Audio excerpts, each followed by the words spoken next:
Beloved, for generations, humanity has searched for a way to touch the infinite.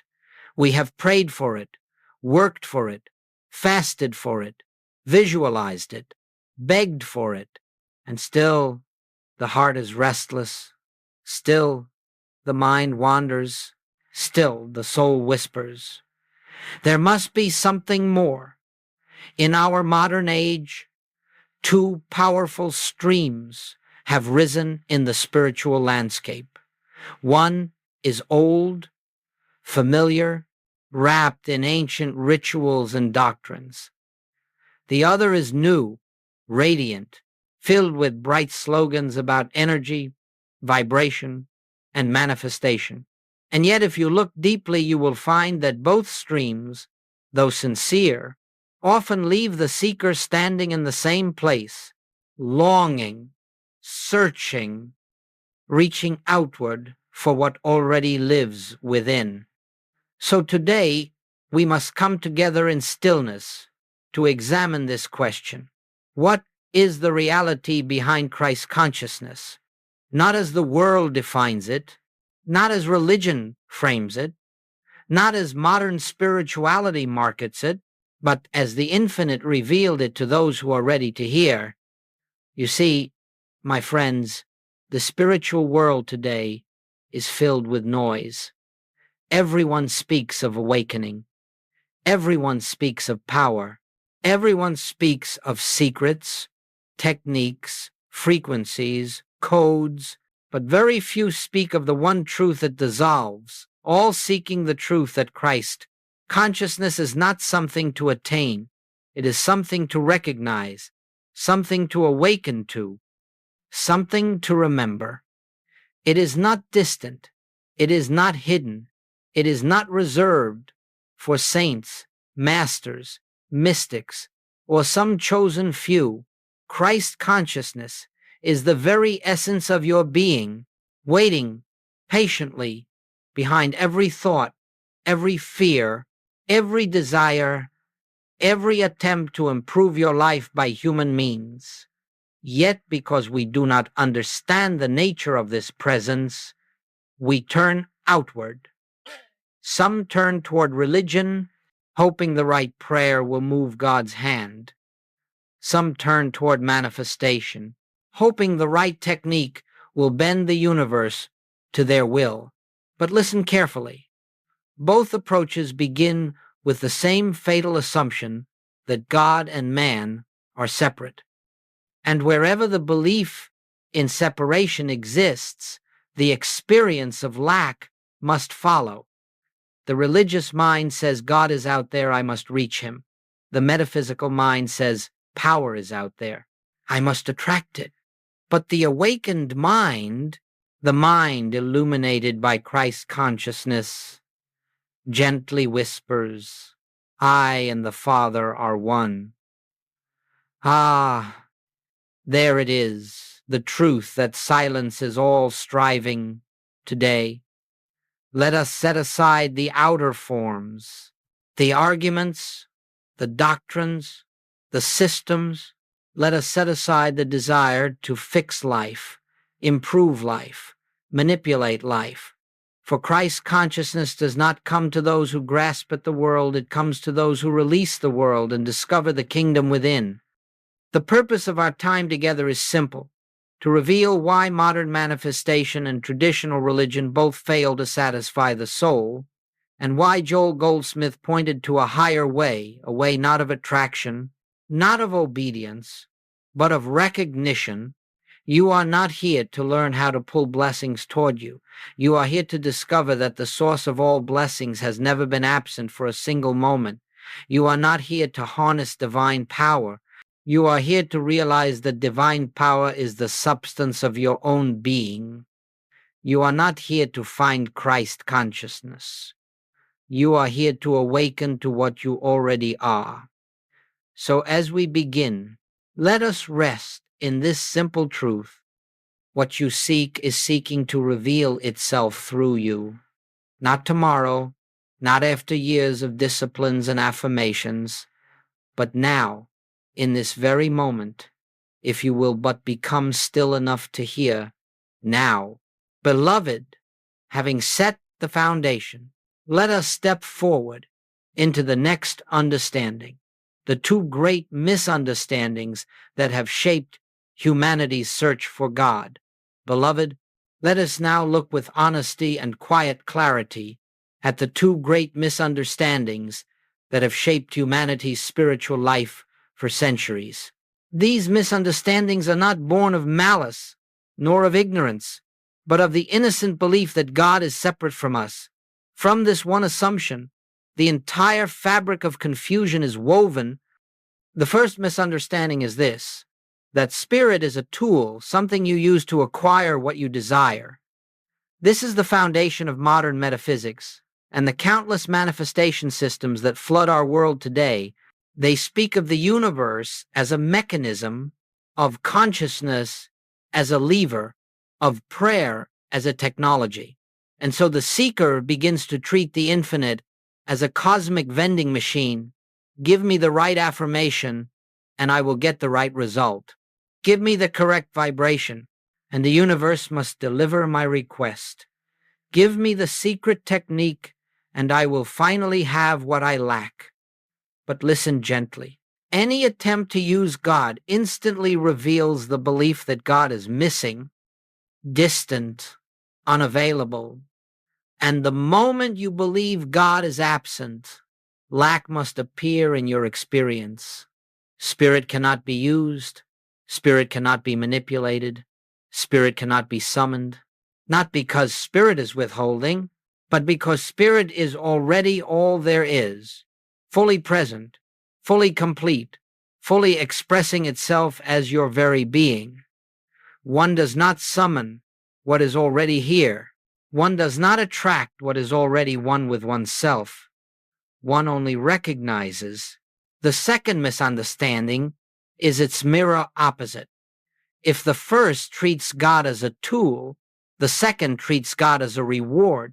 Here lies the structure of traditional religion. The seeker is told, live correctly, and God may bless you. Obey the commandments, and God might protect you. Be worthy, and God will give you what you need. And so God becomes a distant ruler, a cosmic judge, a being who must be convinced, pleased, appeased. The spiritual life becomes a long performance, an attempt to earn divine favor. Yet even the devout, even the sincere, feel the weight of this burden, for no matter how much they pray or serve or sacrifice, the sense of separation remains. God stays out there, and the heart stays here, longing for union it cannot reach. But hear this truth with the ears of the Spirit. God does not reward you for goodness. God expresses as your goodness. God does not give you peace. God is the peace within you. God does not send you supply. God is the source living as your very being. What need is there to earn what you already are? Both misunderstandings, though opposite in form, share a single root. Both say, I am here, and God is somewhere else. The metaphysician says God is a force to attract. The religionist says God is a power to obey. But the awakened soul, the soul touched by Christ's consciousness, knows God is the life I am living. God is the mind I am thinking. God is the substance I am being. There is no separation to bridge, no distance to overcome, no technique to employ, and no reward to earn. And here lies the heart of our journey. Until this fundamental error is seen, the seeker will remain trapped either in the restless chase for manifestation or in the weary struggle for divine approval. But when the truth of oneness is recognized, even faintly, all seeking begins to dissolve like mist before the sun. The soul rests, the mind becomes still, and the presence within announces itself as the only reality. Let us now continue to the next and deeper revelation, what Christ's consciousness truly is and why it ends all separation once understood. Beloved, Having seen the two misunderstandings that keep the seeker wandering in circles, using God as a tool or striving for God as a reward, we can now come to the heart of the matter. For unless we know what Christ consciousness is, we cannot understand why both religion and manifestation fall short of the soul's deepest longing. Christ consciousness is not a higher self you must climb up to meet. It is not a new vibration you must learn to hold. It is not a mystical dimension somewhere above this world. It is not a special power given to holy men or advanced practitioners. Christ consciousness is the simple, direct, present, knowing that God and you are not two. It is the end of the belief in separation. This is all, and this is everything.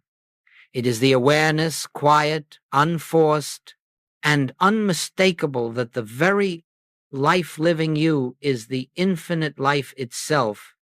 It is the recognition that the intelligence which beats your heart, moves your breath, forms your thoughts, and sustains your existence is the same intelligence that formed the worlds, not similar to it, not inspired by it, one with it. When Jesus said, "I and the Father are one," he was not describing a privilege. He was revealing a principle that applies to every soul, in every age, in every place. The truth he spoke was not about himself alone. It was about the nature of consciousness itself. Christ consciousness is the moment you realize that the kingdom of God is not a distant realm, a future reward, or a mystical location. It is the awareness of the divine presence already functioning as your very being. This recognition changes everything, not by adding something new to you, but by removing the illusion of separation. It is not emotional. It is not dramatic. Often, it is quiet. So quiet, you may think nothing happened. It comes not with fireworks, but with stillness, not with sensation, but with understanding, not with excitement, but with peace. You begin to sense, perhaps for the first time, that God is not out there sending good to you. God is the good, the supply, the harmony, the peace that is already present within consciousness. You discover that you do not live your life alone. You discover that the guidance you sought, the answers you begged for, the support you prayed to receive, all of it was already within you, hidden only by the belief that you were a separate being struggling your way through a difficult world. Christ consciousness dissolves this stream. You do not become divine. You recognize that divinity has always been the truth of your being. You do not ascend into a higher state. You awaken from the lower one. You do not unite with God. You realize you were never separated in the first place. This realization does not come through effort. It does not come through deserving. It does not come through practice. It comes through recognition of what is already so. And here is the miracle. When the sense of separation dissolves within you, the world begins to reflect that inner unity. Harmony appears where conflict once lived. Healing unfolds where fear once ruled. Supply flows where lack once gripped the mind. Relationships soften, burdens lift, and life begins to move with a grace that cannot be explained by human reasoning. Why? Because the outer is always the shadow of the inner, and when the inner knows its oneness with the infinite, the outer reorganizes to match the truth now realized. So let us step gently, reverently, into the next part of our journey, examining why the popular New Age manifestation teachings fail to bring lasting peace, and why they keep the soul trapped in the illusion of separation. Beloved, now that we have seen the nature of Christ consciousness as the end of separation, let us gently turn our attention to the path so many sincere seekers travel today, the path of manifestation. Let us approach this not with judgment, not with criticism, but with compassion. For all who walk this way are simply reaching for the freedom they have not yet recognized within themselves. There is nothing wrong with wanting a better life. There is nothing wrong with seeking health, supply, harmony, companionship. These desires are natural to the human sense of life. But trouble arises the moment you believe you must shape the universe to fulfill these needs. For the attempt to manifest is built on one subtle assumption: what I need is outside of me, and I must draw it toward me. Ah, here is the fatal flaw. Here is the quiet belief that keeps the soul wandering, the belief that good is separate from your being, the belief that abundance, health, peace, and harmony exist out there, waiting for the right thought to attract them. But let us look deeper. When one visualizes wealth, one is affirming poverty. When one insists on healing, one is agreeing with sickness. When one demands success, one is confirming its absence. When one attempts to attract love, one is silently declaring unworthiness. All manifestation techniques begin with lack. They begin with a problem. They begin with the belief that something is missing, and it must be added to you. This, dear one, is what Joel Goldsmith called seeking second. Instead of turning to the source, the individual turns to the form. Instead of resting in presence, the mind chases effects. Instead of recognizing that consciousness is the substance of all good, the seeker tries to manipulate the shadows that arise from consciousness. It is like attempting to rearrange the reflection in the mirror without touching the face that casts it. The outer world is the mirror. The inner consciousness is the face. And yet manifestation systems attempt to scratch at the glass, polish the reflection, force the image to improve, never realizing that the reflection has no power of its own. The outer world is not the cause, it is the effect. But you can see how sincere seekers become trapped. When a technique seems to work, excitement grows. When it fails, anxiety increases. And because the method rests entirely upon mental effort, the seeker becomes exhausted trying to maintain the right thoughts, the right energy, the right vibration. Manifestation is labor. Recognition is rest. Manifestation attempts to control the world. Recognition reveals the world to be the expression of consciousness. Manifestation tries to fix life. Recognition sees that life is already whole.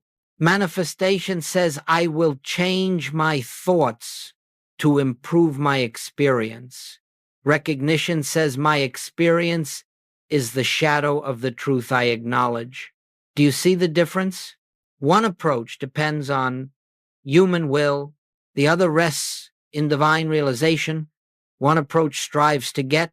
The other awakens to what already is. Joel Goldsmith discovered something profound. Whenever you attempt to make something happen, you declare the absence of God in that situation. And wherever you declare God absent, you will experience lack, fear, frustration, and delay. Not because God punishes you, not because the universe rejects you, but because you are unknowingly denying the truth of your own being. Spiritual supply does not come through attraction. It is revealed through recognition. Healing does not come through force. It unfolds when the illusion of separation dissolves. Harmony does not come through mental manipulation. It appears when the mind rests in presence. And so, beloved, the entire structure of manifestation collapses under the weight of its first assumption, that the good you seek is separate from you. This is the trap of seeking second, trying to adjust the outer world without first acknowledging the inner reality. Only one thing is required: turn to the kingdom within. Recognize the presence. Rest in the truth of oneness. Then watch as the outer world quietly arranges itself according to the inner knowing. To understand this fully, we must now examine the other side of the coin. Why traditional religious striving also fails to satisfy the soul, for it too is built upon the belief in separation. Beloved, having seen why modern manifestation fails the soul, let us look now at the other path. Humanity has walked for centuries the path of traditional religion. And again, let us look with compassion. For those who turn to religion do so out of sincere longing, sincere devotion, sincere desire to know God. Their hearts are earnest, their intentions are pure, but sincerity alone cannot dissolve an illusion. Devotion alone cannot heal a fundamental misunderstanding. And tradition, no matter how ancient or revered, cannot make separation true.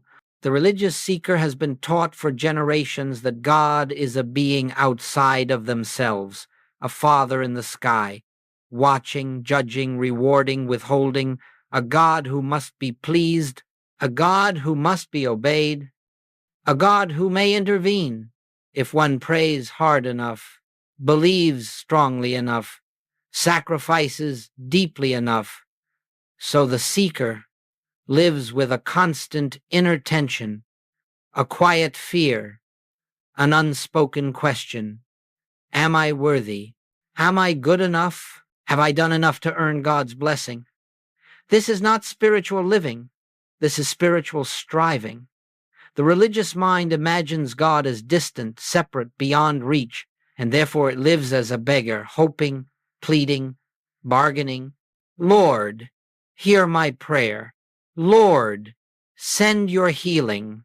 Lord, give me strength. But listen gently, my friend. The moment you ask God to come to you, you have denied the truth that God is already within you. The moment you pray to an external deity, you have forgotten the one who is living your very breath. The moment you imagine yourself apart from the divine, you create a gulf that no amount of devotion can bridge. For devotion, no matter how sincere, cannot unite what is already one. It can only delay the recognition.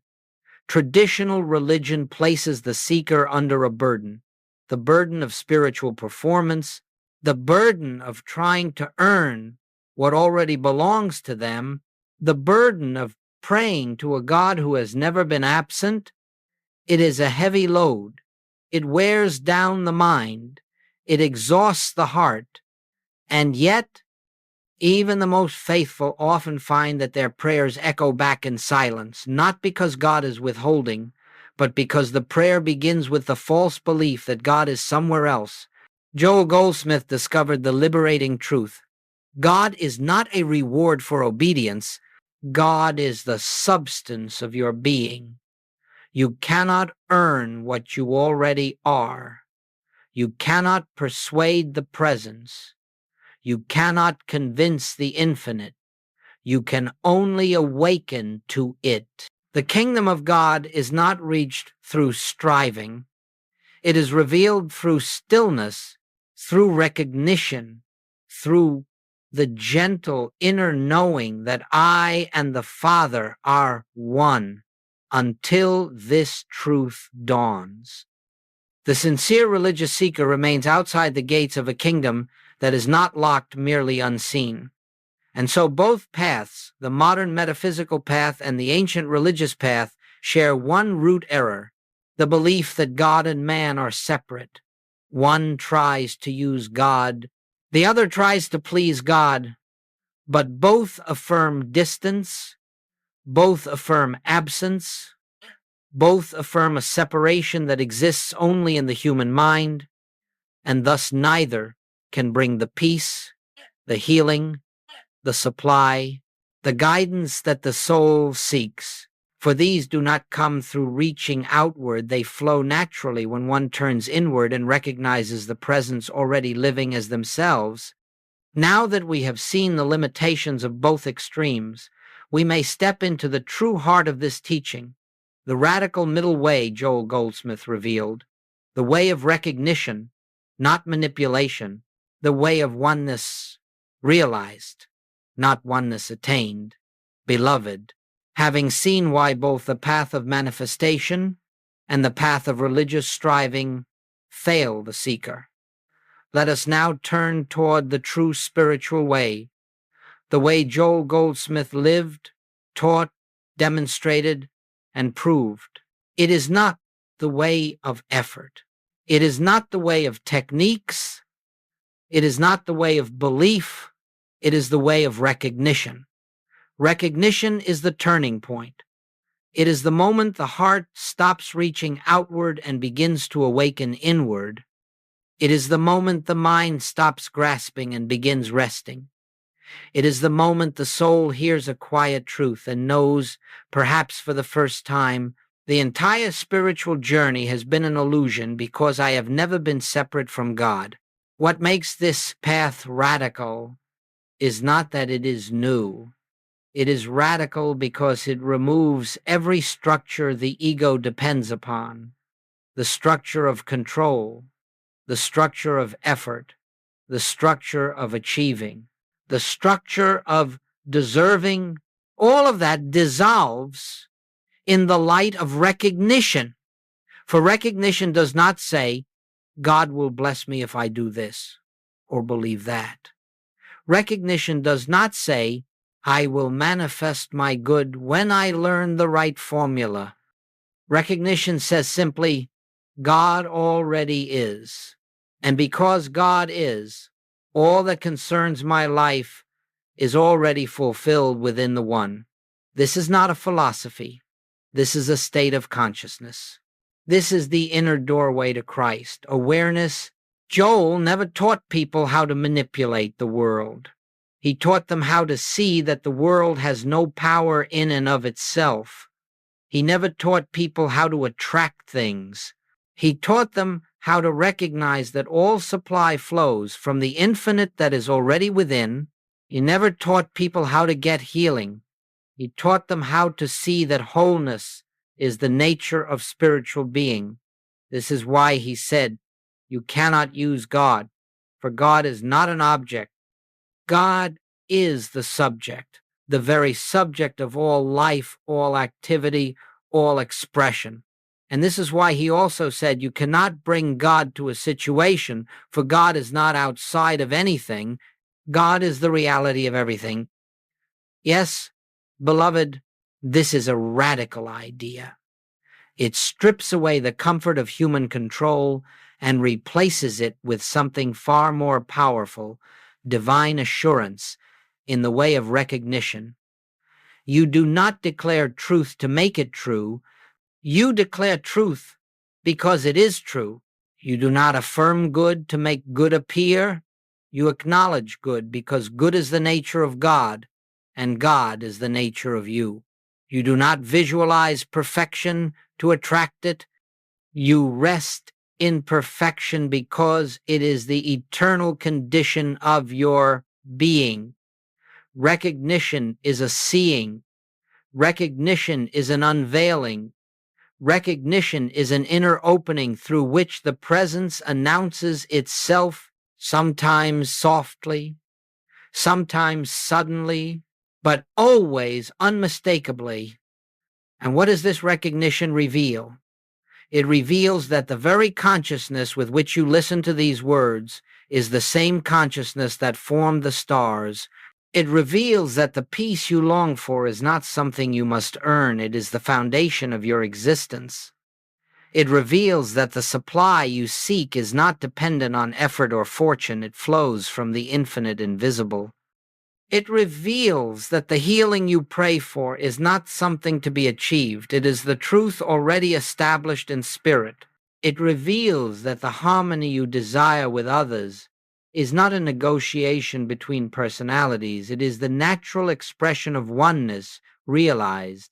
in the way of recognition. You stop trying to change the world. You stop trying to fix the world. You stop trying to arrange the world. Instead, you turn within. You become still. And you see that all change flows from the inner to the outer. All healing flows from the invisible to the visible. All supply flows from the infinite to the manifest. And then something beautiful occurs. Life begins to move effortlessly, not because you control it, but because you no longer interfere with the grace that has always been guiding it. This is Joel Goldsmith's radical middle way. Not manifestation, not obedience, not belief, not mental effort, but recognition of truth. And now, having seen this path, we may move naturally into its practical application. How to walk this way in the midst of daily life, how to turn from seeking second to seeking first, and how to make recognition the foundation of your entire spiritual life.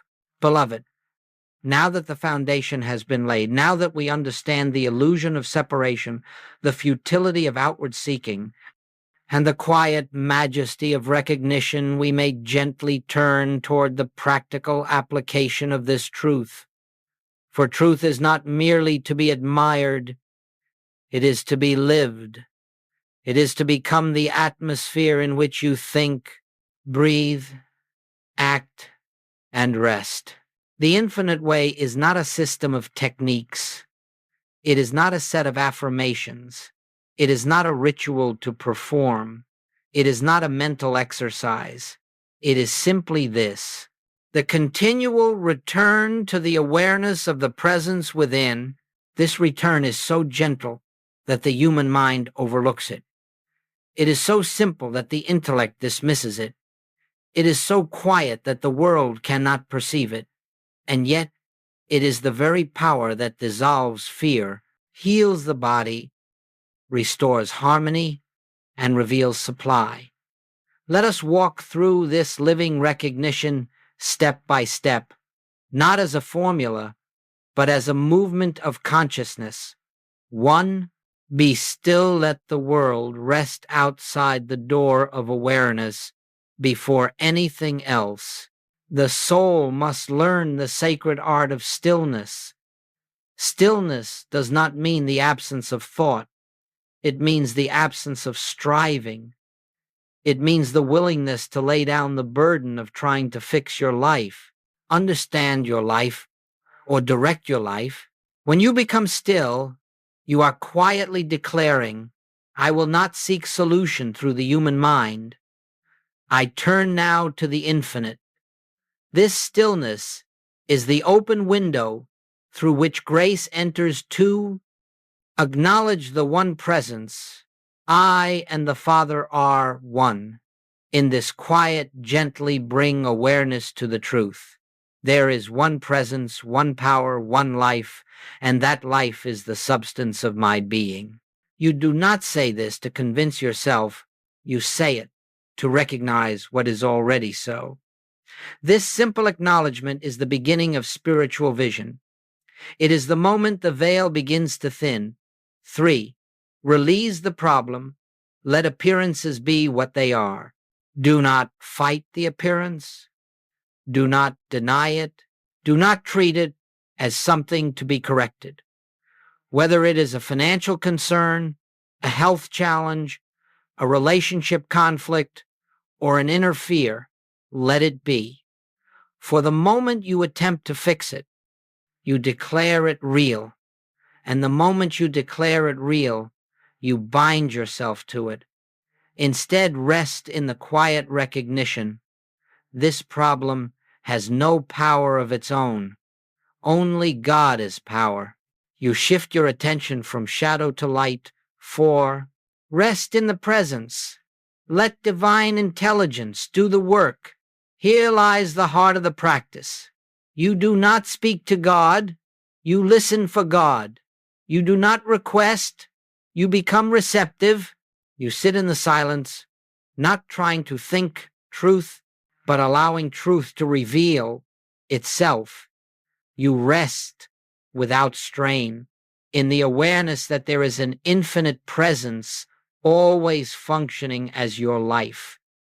This is the practice of the presence, not effort, not concentration, not manipulation, but resting in what already is. 5, wait for the inner shift, the softening, the opening, the knowing. At first you may feel nothing. This is normal. For years, the mind has been conditioned to solve problems by force, to seek outward, to fear. But if you persist gently, repeatedly, faithfully, something will happen. Perhaps subtle at first, perhaps unmistakable later. A softening, a peace that has no cause, a quiet joy, a sense of assurance that does not depend on circumstances. This inner shift is the evidence of recognition. It is the activity of the Christ within your consciousness. It is the presence announcing itself. 6, let action flow from stillness, not from fear. When the stillness has touched you, when that inner peace has dawned even faintly, you may return to the world of activity, not as one seeking solutions, but as one guided. Often you will know exactly what to do. Sometimes you will do nothing. Sometimes the situation resolves itself without any action from you. Grace works without your interference. Grace is the divine activity already present in consciousness. You are not creating harmony. You are witnessing it. 7, return often. Make recognition your spiritual home. This is not a one-time event. This is a way of being. You return throughout the day, in moments of quiet, in pauses, between tasks, in the midst of challenges, before decisions, after victories, during sorrows. You return again and again to the presence, and with each return, the illusion of separation dissolves a little more. With each return. The false self fades with each return.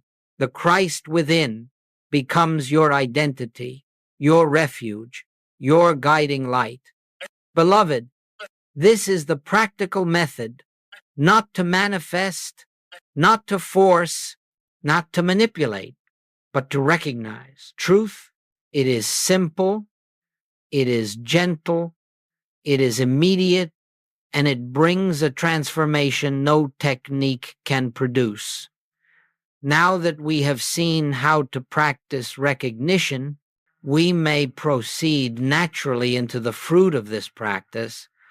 What happens when you stop using God and begin living from God? When grace becomes the governing principle of your life, beloved. Once the practice of recognition becomes the atmosphere of your being, once you cease reaching for God and begin resting in God, you will witness a transformation so natural, so quiet, so unforced, that you may not at first realize its magnitude. For grace does not enter with noise. It does not enter with drama. Grace appears the way dawn appears, not through effort, but through inevitability. Let us look gently at the fruits of this shift, not as promises, not as rewards, not as goals, but as the natural outworking of the divine presence realized. 1, peace becomes your foundation, not your desire, in the life of the seeker. Peace is something chaste. It is often conditional, dependent on health, on money, on relationships, on circumstances behaving as the mind prefers. But when you stop using God and begin living from God, something profound happens. Peace becomes the atmosphere you live in. This peace is not the absence of difficulty. It is the presence that dissolves the weight of difficulty. It is a stillness untouched by outer events. It is the quiet realization that nothing real can be threatened because God is the essence of your being. Peace does not come, peace is revealed. 2. Harmony appears where struggle once stood. When the mind is filled with fear and striving, even simple tasks feel heavy. When the mind rests in presence, harmony unfolds of its own accord. You will notice relationships softening, not because others have changed, but because you are no longer meeting them with the ego's weapons of fear, judgment, or expectation. You will notice cooperation appearing effortlessly. You will notice the right people entering your life at the right time. You will notice that problems which once seemed immovable dissolve with surprising ease. This is not coincidence. This is not luck. This is the reflection of inner harmony. 3. Supply flows without anxiety or strain. When you live as a separate self, supply feels fragile. You depend on the world to give you what you need. You fear that what you have can be taken away. You try to control the channels. But when you recognize God as the substance of your being, supply reveals itself as an infinite, ever-present, ever-unfolding expression of the One. You stop depending on persons or circumstances. You no longer pursue opportunities, they come. You no longer cling to channels, they open. You no longer fear loss, for you know that what God is cannot diminish. Joel Goldsmith often said, "Supply is not something God sends. Supply is the activity of God revealing itself." And when you know this truth, the panic surrounding money is released, and the flow becomes natural, unforced, assured. For healing occurs as the recognition of wholeness. In the old way, one seeks to remove illness. In the new way, one recognizes the impossibility of a sick spirit. Healing becomes the byproduct of realization, not the goal of prayer. The moment you stop fighting the body and begin recognizing the perfection of the one life living as you, the tension that sustains the condition dissolves. The fear that feeds the condition weakens. The belief in two powers, good and evil, fades, and healing unfolds naturally, gently, securely, not always dramatically, not always instantly, but always truly. 5. Guidance becomes inner knowing, not outer seeking. When you cease using God as a consultant and begin letting God live your life, guidance shifts from mental decision-making to inner recognition. You feel a nudge, a knowing, a quiet impulse. You sense when to act and when to be still. You sense when to speak and when to remain silent. You sense when to move forward and when to wait. This inner knowing is not the mind's logic. It is the activity of the Christ within, the infinite intelligence, expressing itself without noise. As Joel said, God is living. Its life as you. Listen, and you will discover the way prepared before you. 6. Life becomes a flow, not a fight. The greatest shift in spiritual realization is this. Life ceases to feel like something you must manage. Instead of swimming against the current, you find yourself carried by the river of divine activity. You act, but without strain. You plan, but without fear. You work, but without anxiety. You move, but without inner resistance. The ego's grip relaxes. The nervous system softens. The heart rests. And you discover that the presence you sought to use has always been the presence that carries you. This is the fruit of recognition. This is the life lived from God, not toward God, not trying to reach God, but resting in God as the foundation of being beloved. Once this shift begins, once you stop calling on God and begin recognizing God, every corner of your life becomes illuminated with grace. And now, having seen the results of this transformation, we may move toward the natural conclusion of our journey, the closing realization that living from God is the essence of Christ consciousness itself. Beloved, as we bring this journey to a close, let us return to the very place where all true journeys begin, not in the world, not in the mind, not in the seeking, but in the quiet chamber of the heart where the infinite resides. For everything we have spoken, everything we have contemplated, everything that has stirred within you in these past moments has been pointing to one truth. You have never been separate from God, not for a second, not by a thought, not by a mistake, not by a fear, not by a lifetime. The presence you have sought is the presence that has been living you. And so, as this message comes to its conclusion, your spiritual journey does not conclude. It begins right here, in this breath, in this moment, in this awareness. Let us gather the essence of what we have discovered. 1. Seeking first is not a command, it is a recognition. It is the simple turning of attention from the outer illusion to the inner reality. It is the willingness to let God be God in your consciousness. You do not seek first to become spiritual.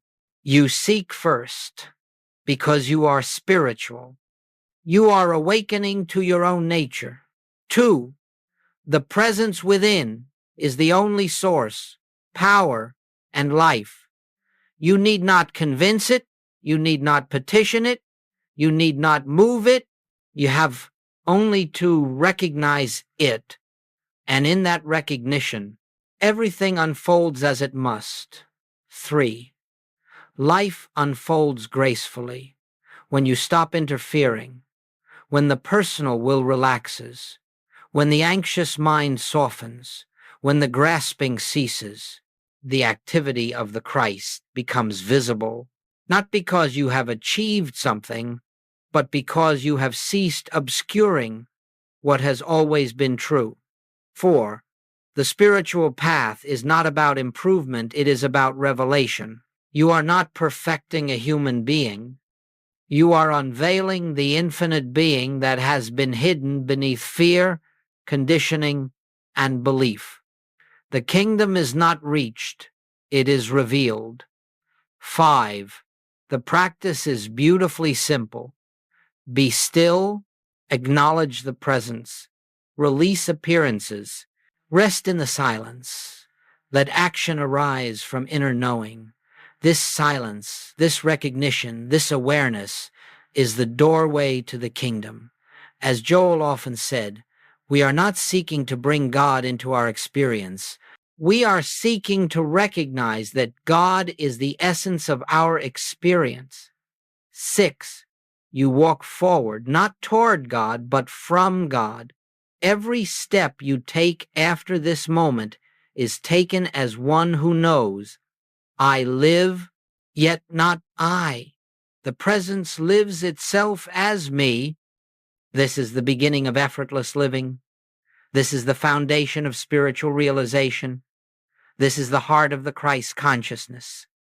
Beloved, as we part from these spoken words, let us not part from the awareness awakened within them.